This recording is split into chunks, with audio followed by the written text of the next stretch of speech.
नमस्कार दोस्तों, मैं अनिल आर्य। दोस्तों, कल खांसी वाले कुत्ते की मैंने वीडियो देखी। उस वीडियो में मुझे उसके 3 सवाल समझ में आए। उसने 3 सवाल किए मुख्यतः जो मुझे समझ में आए।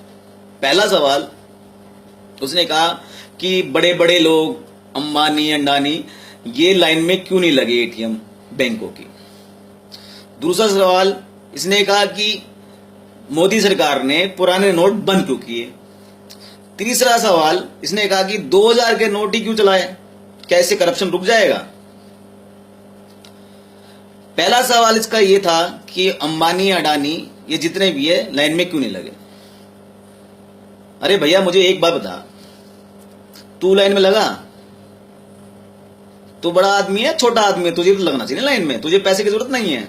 या तेरा कोई आप पार्टी का नेता लगा लाइन में, उसको भी तो लगना चाहिए ना भाई, उसको भी तो पैसे चाहिए या नहीं चाहिए। बहरहाल, इससे आगे बढ़ते हैं। भैया देखो, 9 तारीख से पहले जब नोट बंद नहीं हुए थे तो मुझे एक तस्वीर दिखा दे अंबानी अडानी टाटा बिरला की कि वो बैंकों की लाइन में खड़े हुए हों 9 तारीख से पहले, जब बंद नहीं थे नोट। उनकी एक तस्वीर दिखा दे कि वो कब जाके लाइन में खड़े हों, पैसे निकालते हुए दिखाते हों। इसलिए मासूम जनता को बरगलाना बंद कर अपनी धूर्तपूर्ण बातों के अंदर। तेरी इन धूर्तपूर्ण कुटिल बातों में तेरे ढक्कन ही आएंगे। तेरे बातों में वो तेरे आप ये जो है ना, तेरे आप ये जो ढक्कन, वही तेरे बातों में आएंगे। हम जैसा राष्ट्रवादी तेरे बातों में नहीं आएगा। अब सुन बात को। भैया ये बता, जो वहां पे लाइन में लगा हुआ है बैंकों की, एटीएमओ की, उस लाइन में खड़ा हुआ आदमी वो ईमानदार है, इसलिए वो लाइन में लगा हुआ है। लाइन में सदैव ईमानदारी लगता है।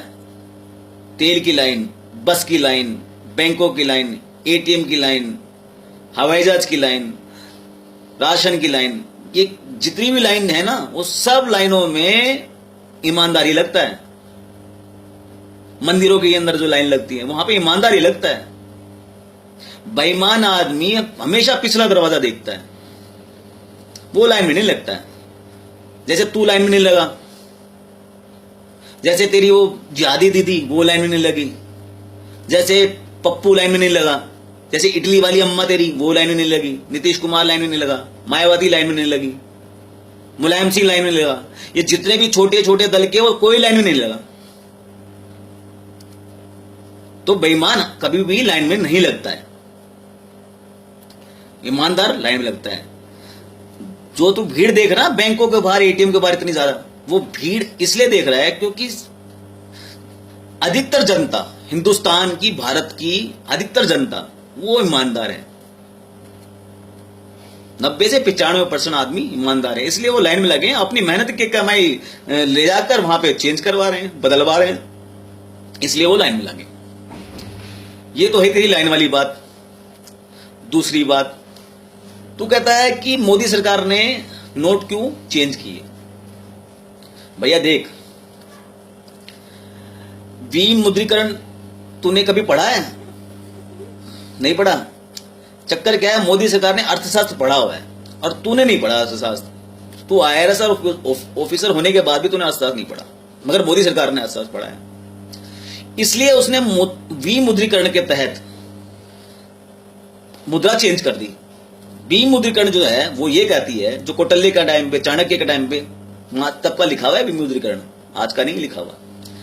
वो ये कहती है कि जब काले धन की समस्या अधिक हो जाए, बढ़ जाए, तो उस देश को क्या करना चाहिए, अपनी मुद्रा को चेंज कर देना चाहिए, तब्दील कर देना चाहिए। जिससे क्या होता है कि जो काले धन जिसके पास होगा वो उस मुद्रा को नई मुद्रा के साथ बदलने में घबराएगा, साहस नहीं करेगा। तो वो नहीं बदलेगा तो जो मुद्रा है जो उसके तकिए के नीचे लगी हुई वो बर्फ में जम जाएगी, मतलब सड़ जाएगी। जैसे तेरे तकिए के नीचे दबी हुई है, तकलीफ तेरे को तभी हो रही है। जैसे तेरे जितने भी नेता है तेरे आसपास के जो तेरे सपोर्ट कर रहे हैं, उनके तकियों के नीचे दबी हुई है, इसलिए उनको तड़प रहे हैं, वो घबरा रहे हैं, वो क्योंकि उनकी मुद्राएं जो है वो सारी सड़ गई हैं। तो विमुद्रीकरण तो हमेशा करना चाहिए, हर 10 से 15 साल के अंदर होना चाहिए विमुद्रीकरण, जो कांग्रेस ने नहीं किया। 60 साल गलती करी उसने। करप्शन को अगर कंट्रोल में रखना है तो विमुद्रीकरण की नीति अपनानी पड़ेगी, हर 15 साल 20 साल के अंदर बदलना पड़ेगा, चेंज करना पड़ेगा। बहुत महत्वपूर्ण अंग है करप्शन को रोकने के लिए, इसलिए विमुद्रीकरण बहुत जरूरी है। मोदी सरकार ने शुरुआत करी, इसलिए उनको कोटि कोटि धन्यवाद इस चीज के लिए। तीसरा सवाल, तूने कहा कि भाई 2000 का नोट से क्या करप्शन रुक जाएगा? भाई करप्शन तो तेरा बाप भी नहीं रोक सकता। करप्शन तो जो मानव है ना, मानव उसके द्रव में है। भगवान श्री कृष्ण करप्शन नहीं रोक पाए। लाक्षागृह करप्शन की पैदाइश थी, लाक्षागृह जो थी ना करप्शन की पैदावार थी। दुर्योधन ने करप्शन किया तो लाक्षागृह बना, नहीं तो लाक्षागृह बनता थोड़ी। भगवान श्री कृष्ण नहीं रोक पाए करप्शन, तो तू क्या और तेरी विसात क्या? करप्शन रुकेगा नहीं, खत्म भी नहीं होगा, मगर करप्शन का इलाज समय समय पर करते रहना चाहिए। जैसे विमुद्रीकरण जो किया मोदी सरकार ने, ये हर समय करते रहना चाहिए। 2000 का नोट से अगर करप्शन बढ़ेगा तो एक दिन में तो बढ़ेगा नहीं। 20 लाख करोड़ रुपया की बात कर रहे हैं भैया, 20 लाख करोड़ का लगेगा 10 साल, 20 साल, 15 साल। तो मोदी सरकार जैसी कोई सरकार आएगी 20 साल 15 साल बाद, वो 2000 का नोट भी बंद कर देगी। इसमें क्या बात है, बड़ी बात? फिल्म के बर्फ लग जाएंगे, तुम जैसे लोग वो चिल्लाएंगे कि क्यों बंद कर दिया, क्यों बंद कर दिया। तो इसमें कोई बड़ी बात नहीं है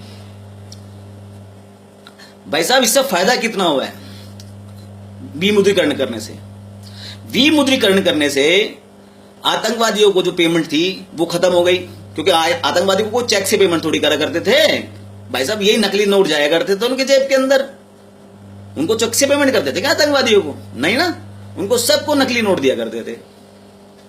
वो पेमेंट बंद हो गई। कैसीनोज बंद हो गए, कैसीनोज बंद हो गए, जुए घर वो बंद हो गया। 100% टकसालें बंद हो चुकी हैं नकली नोटों की, जो मेरे को नहीं लगता आने वाले 10 साल के अंदर भी खुल पाएंगे दोबारा। बंद हो चुकी हैं, बिल्कुल तबाह और बर्बाद हो गई। जो ड्रग माफिया है उनको सबको कैश पेमेंट हुआ करती थी, चेक से थोड़ी करके पेमेंट हुआ करती, या तू करा करता था चेक से जाके उनको पेमेंट। ड्रग माफिया खत्म हो गया। जब ड्रग माफिया को पैसे नहीं मिलेंगे तो ड्रग नहीं आएगा, ड्रग नहीं आएगा तो नशाखोरी नहीं होगी, वो खत्म हो गया। तुम्हारा दाऊद इब्राहिम का पूरा धंधा चौपट हो गया हवाला का। हवाला का समझता है ना, हवाला कैसे होता है? क्योंकि तू तो करता ही होगा ना भाई। तू वहां पे गया अभी खालिस्तान के लिए, तेरा गल्फ से आता है पैसा, तो हवाला का तो तुझे नॉलेज होगी पूरी हवाला की, हवाला होता कैसे है। तो आगे बढ़े तो इस विमुद्रीकरण से देश के लिए, आगे के लिए फायदा है, ये हमारे बच्चों के लिए फायदेमंद है भैया। ये क्षणिक जो परेशानी है ना, जो क्षणिक दो या दिन की, 1 महीने की, 1.5 महीने की जो परेशानी है, तो गिनवा रहा है। किसी की शादी रुक गई, किसी का हार्ट अटैक आ गया। हार्ट अटैक आया भैया, जो बेईमान था उसको हार्ट अटैक आ गया, मर गया, उसमें क्या गलत हो गया? बेईमानी करेगा तो मरेगा ना। तो भैया ऐसा है, जो ये क्षणिक जो परेशानी तो गिना रहे हैं ना कि 1 महीने में ये हो गया और वो हो गया, ये मत गिना। ये हमारे बच्चों के भविष्य के लिए है। हमारे बच्चे ड्रग फ्री हो जाएंगे, हमारे बच्चे आतंकवाद फ्री हो जाएंगे, हमारे बच्चों के लिए भविष्य है। मोदी सरकार को नमन है इस बात के लिए जो उन्होंने ये कार्य किया। तू भ्रष्टाचार की बात करता है और भ्रष्टाचार को सपोर्ट करता हुआ दिखता है साहब। 4 साल तूने जो काला धन अपना जो कब्जा किया उसके लिए तू चिल्ला रहा है। सीधी सी बात ये है और कुछ नहीं है। मोदी सरकार ने जो किया बिल्कुल ठीक किया और इसका हम पूरा समर्थन करते हैं। और जो 90% 95% जनता जो बैंक के बाहर खड़ी है और एटीएम के बाहर खड़ी है वो सपोर्ट करती है। अगर वो सपोर्ट नहीं करती तो बैंक के बाहर नहीं खड़ी होती, पार्लियामेंट के बाहर खड़ी होती। वो सपोर्ट करती है इसलिए वो बैंक और एटीएम के बाहर खड़ी है, नहीं तो वो धरना प्रदर्शन करती कहां पे? जंतर मंतर पे कि नहीं बंद करो। मगर वो बैंक के बाहर खड़ी है तो इसका मतलब वो सारी जनता, वो जितनी भी जनता है वो परेशानी उठाकर देश के साथ है, इसलिए वो बैंकों को बाहर खड़ी है। नहीं तो पार्लियामेंट के बाहर खड़ी होती, जंतर मंतर पर धरना दे रही होती। मगर ऐसा नहीं कर रही है जनता। जनता क्या कर रही है? जनता अपने खून पसीने की कमाई, अपनी ईमानदारी की कमाई बैंकों में जाके बदल रही है, एटीएम में जाके बदल रही है। इसलिए इसलिए अपने ढक्कनों को बरगला, हम राष्ट्रवादी को नहीं बरगला सकता है तू। देश का हर नागरिक राष्ट्रवादी है। तेरे 1% 2% ढक्कन की वजह से देश नहीं चल रहा है। इसलिए अपनी खांसी का इलाज तूने कर लिया है, तो इसका मतलब ये नहीं कि तू देश का इलाज भी करना जानता होगा। तेरे जैसा धूर्त नेता नहीं है पूरे भारत के अंदर। इसलिए नमस्कार, भारत माता की जय।